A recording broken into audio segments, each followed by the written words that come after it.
On July 31st, Riad Salameh stepped down as the governor of Lebanon's central bank. A small group of people gathered outside to cheer and applaud him as he waved goodbye. It was probably not the send-off that Salameh had dreamed of, but for many Lebanese, his tenure had been a nightmare. This week on the New Arab Voice, why has Riad Salameh stepped down from the central bank?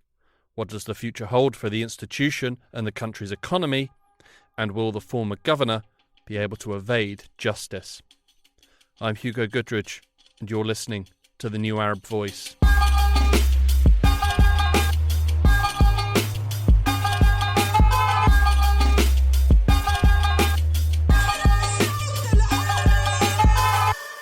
Riad Salameh is a household name in Lebanon, but not a good household name. In recent years, he has become synonymous with the country's problems. As the governor of the central bank, he has overseen the collapse of the economy, with many casting him as the author of these problems. With the governor's recent departure, we sat down to discuss Riad Salameh with Karim Bittar, Professor of International Relations at St. Joseph University and friend of the podcast. I started by asking him if there was ever a time when Riad Salameh was good for Lebanon and the Lebanese economy. Well, I'm not sure if he was good for Lebanon or the Lebanese economy, but he was certainly praised in his first years as governor. He was presented, at least in certain media, as an energetic, far-sighted governor. And he decided from the very beginning to spend significant amounts of money on communication. So he reaped the benefits of these communication campaigns. And for a while, a lot of people were smitten by his profile, and even certain Western countries perceived him as a potential president of Lebanon.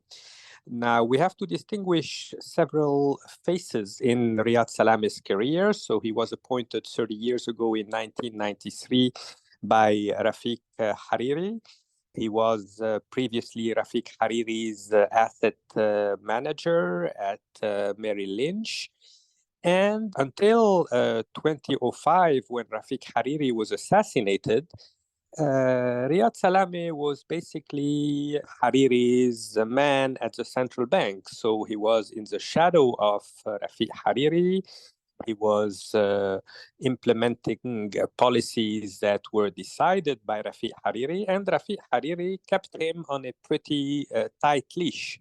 It was after Rafiq Hariri's assassination that progressively Riad Salameh started to lose touch with reality. He succumbed to hubris. He started to believe everything that the media on payroll was saying about him. And he ended up orchestrating this massive nationwide Ponzi scheme that led to the collapse of the Lebanese economy in 2019. So in the 1990s, we could criticize his monetary, his economic policies, his lack of a macroeconomic vision. He was mostly a broker, a wheeler-dealer, a shrewd speculator. He never had this global vision. But the criticism was focused on policies. After 2015, 2016, it became something completely different because he came under severe accusations of corruption, embezzlement, money laundering, falsification of documents. And today, more than 6 countries in Europe are investigating the source of this massive wealth that he amassed and that he allegedly money laundered by acquiring real estate in several European countries. You mentioned the Ponzi scheme that he has been accused of engineering. And one of Riad Salameh's big policies during his time was his so-called financial engineering. Could you briefly explain what this financial engineering was, and what impact did that have on Lebanon's economy? Well, he was often described as a magician, as a financial wizard. But actually, these financial engineerings are pretty simple to understand. Lebanon was completely out of cash, was already going bankrupt. And it was simply an attempt to buy some time. His line of defense was saying, I am buying time until the government puts in place the necessary structural reforms, even though he could have easily guessed that the political establishment had no interest and was not going to put in place any of these structural reforms.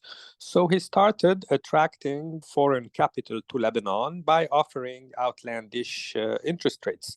It worked for a while, like all Ponzi schemes, and it ended up collapsing because it always ends in collapse, but also because certain geopolitical factors accelerated this collapse. So the war in Syria, the fact that Saad Hariri, the Lebanese prime minister, was held hostage in Saudi Arabia in 2017, which led to a massive escape of capital from Lebanon. The fact that Lebanese-Syrian borders were always extremely porous.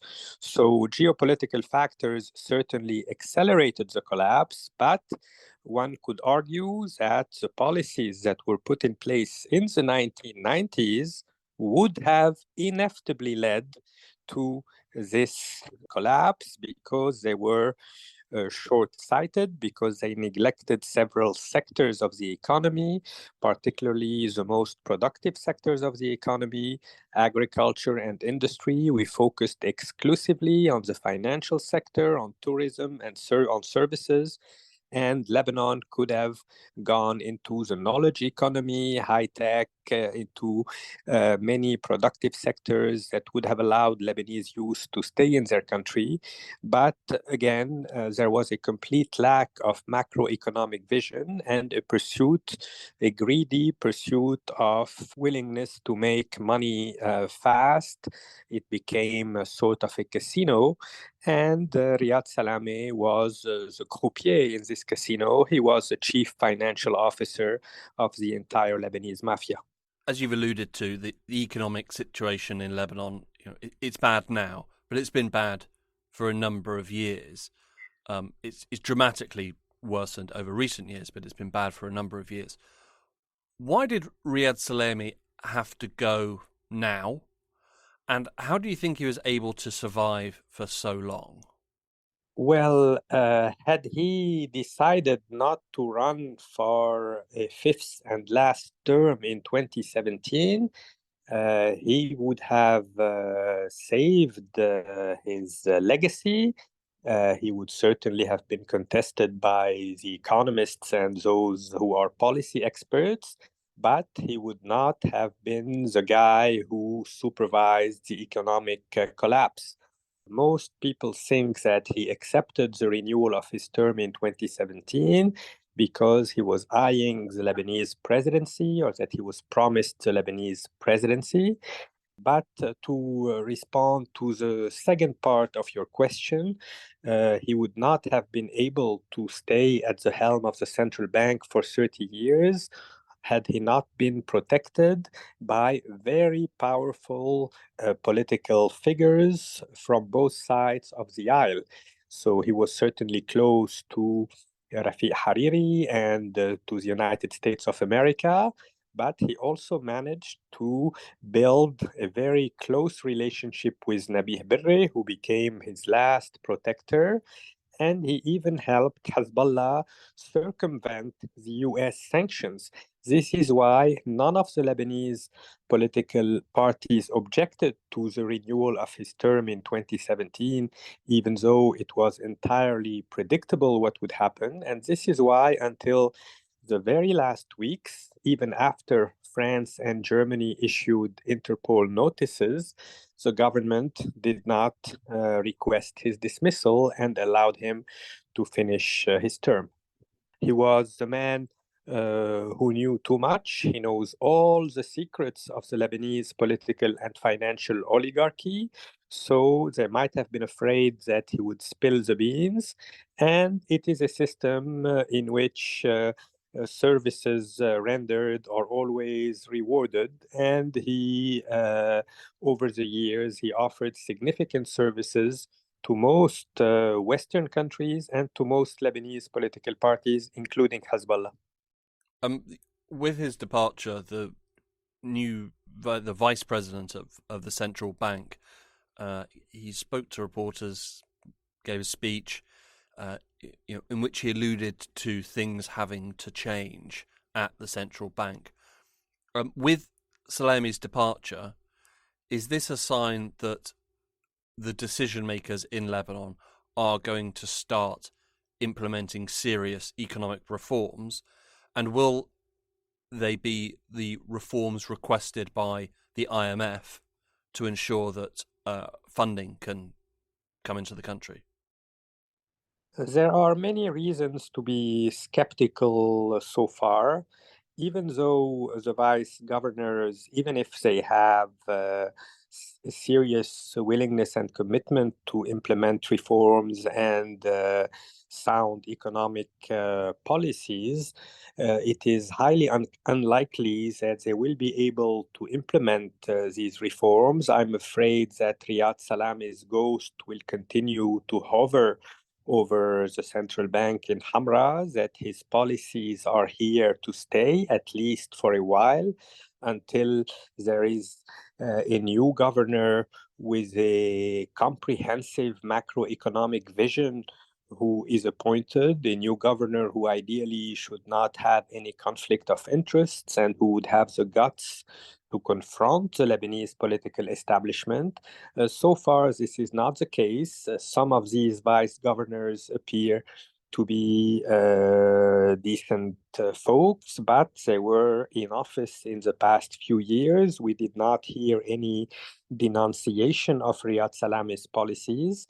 And last week, they have demanded the authorization of Parliament to continue using the already seriously depleted reserves. And I think this was a poor decision because it could create a dangerous precedent and it could jeopardize the independence of the Lebanese central bank.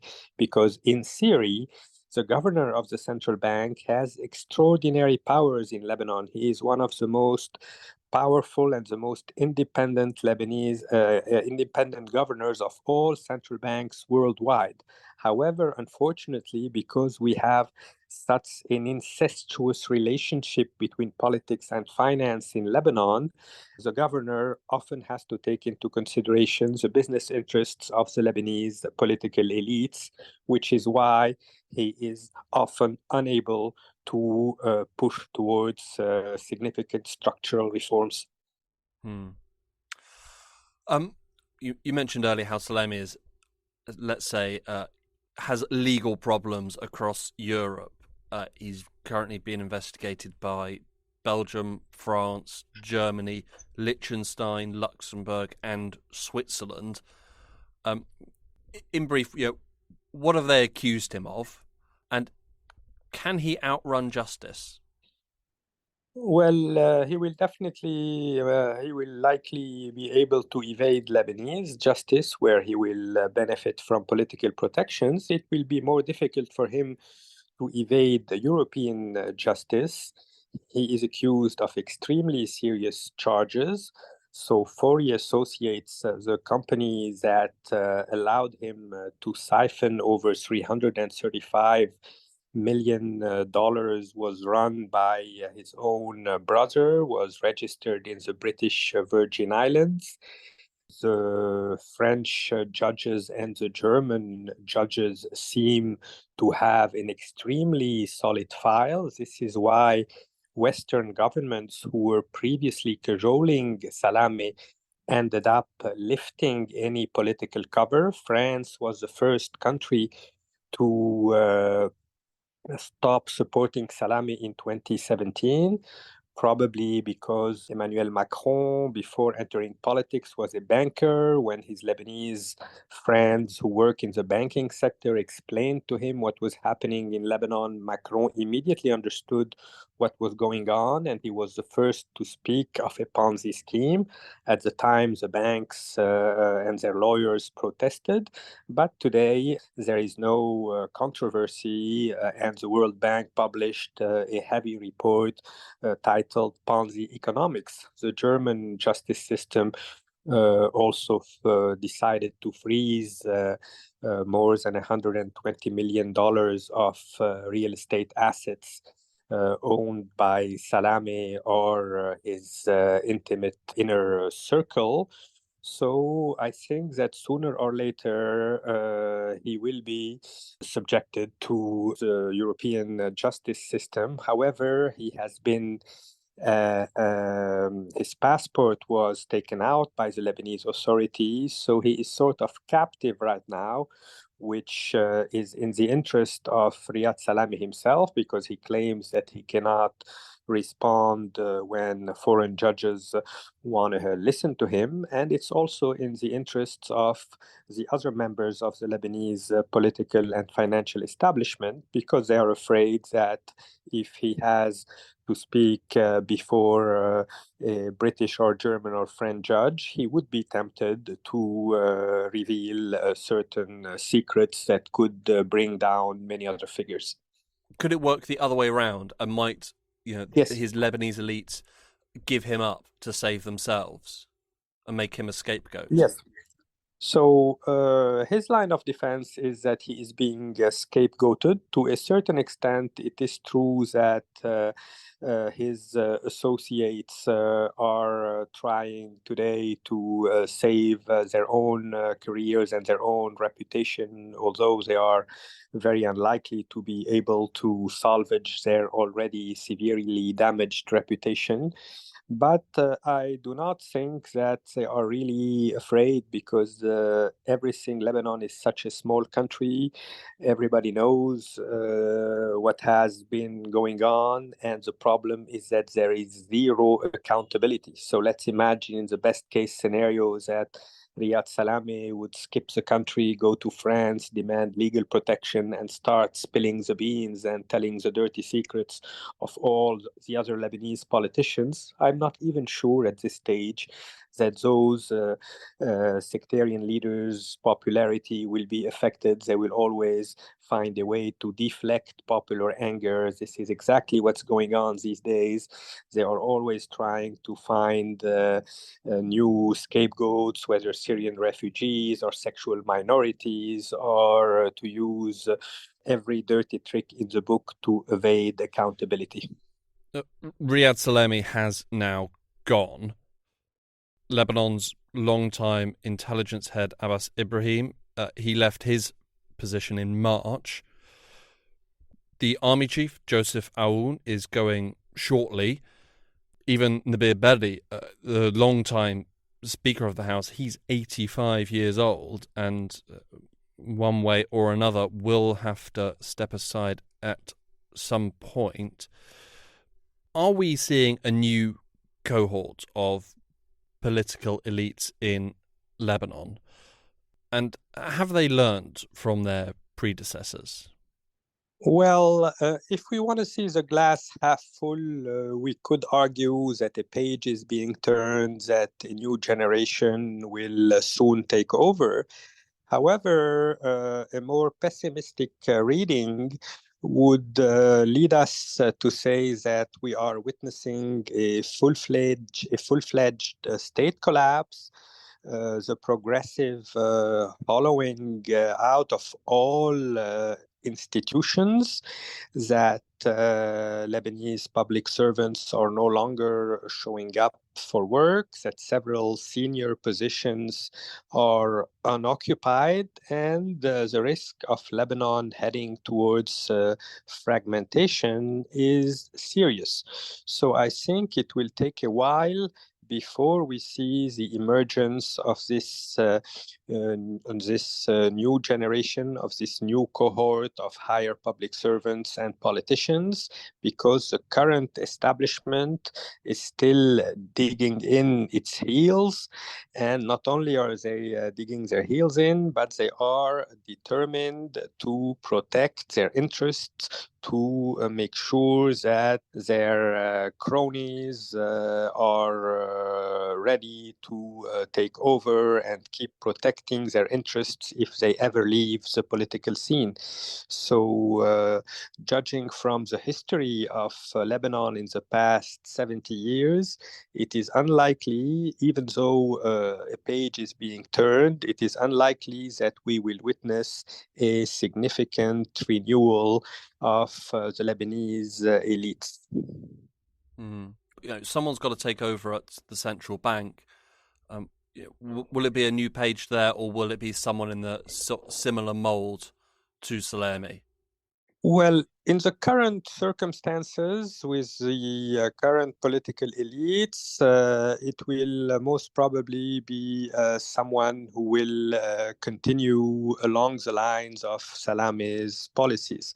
However, if a new president is elected, if this president is able to form a reform-minded government, and if this comes with the support of the international community, which would put pressure so that reforms are implemented and a deal with the International Monetary Fund is reached, then we would have some serious chances of seeing someone who would really represent a clean break at the helm of the central bank. So it will all depend on whether the international community, quote unquote, is ready to continue threatening local leaders with sanctions so that we see genuine behavior modification and the formation of a reformist government that will go ahead with the IMF deal. Because the irony is that in most other countries, when the IMF intervenes, the head of the central bank is their foremost ally, whereas in Lebanon, the financial elites, the bank shareholders, and Riad Salameh were those who torpedoed the IMF negotiations and who torpedoed every single economic reform rescue proposal. So as long as we have these vested interests controlling Lebanese politics and controlling the Lebanese economy, it is unlikely that we will see a genuine reformist at the helm of the central bank. However, if international conditions change and we manage to get a package deal, a president, a prime minister, and a new head of the central bank, then we could be a little bit more optimistic. But again, the history shows that ultimately the deep state, meaning the bankocracy, the vested interests, the importers, the clergy, the intelligence services will keep running this country as they have been running it since its proclamation, the proclamation of the State of Greater Lebanon in 1920. My final question, what would you say Riad Salameh's legacy is? The Economist yesterday had an interesting headline. They called him the worst central bank governor in the world. They said he was the man who presided over the demise of the Lebanese economy.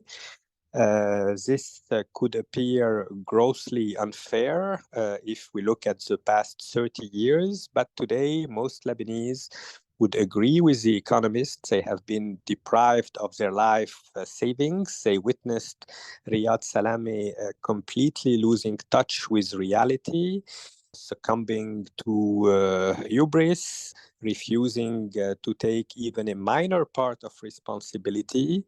He has been in office for 30 years. He cannot blame his predecessors. Let's assume that he is entirely innocent he could at least have denounced the crimes and misdemeanors that were committed by the political establishment that he has been serving. So in my mind, his legacy is will be absolutely devastating, and he will enter history books in disgrace. All the previous governors of the central bank were highly esteemed jurists who always respected the Lebanese and international laws, who always refused any semblance of conflicts of interests and any conflict of interests. Even during the worst years of the civil war, one of his predecessors, Edmond Naim, managed to maintain Lebanese stability and to resist political pressure.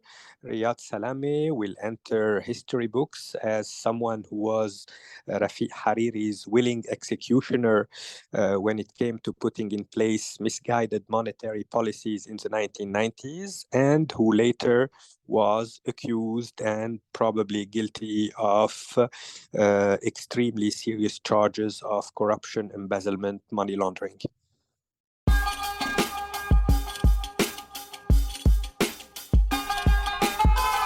This episode of The New Arab Voice was written and produced by me, Hugo Goodridge. Our theme music was by Omar El Phil. The New Arab Voice will be back next week. Until then, you can find all our previous episodes on all major podcast platforms. You can also check out our Instagram page and Twitter account, both at The New Arab Voice, for additional content. We also have a weekly newsletter which you can sign up for, via the link in the show notes. You can subscribe to the podcast so you never miss an episode, and you can also rate and review, which helps us spread the word. Don't forget to follow The New Arab on Facebook, Twitter and Instagram for all the latest news, analysis and opinion from the region.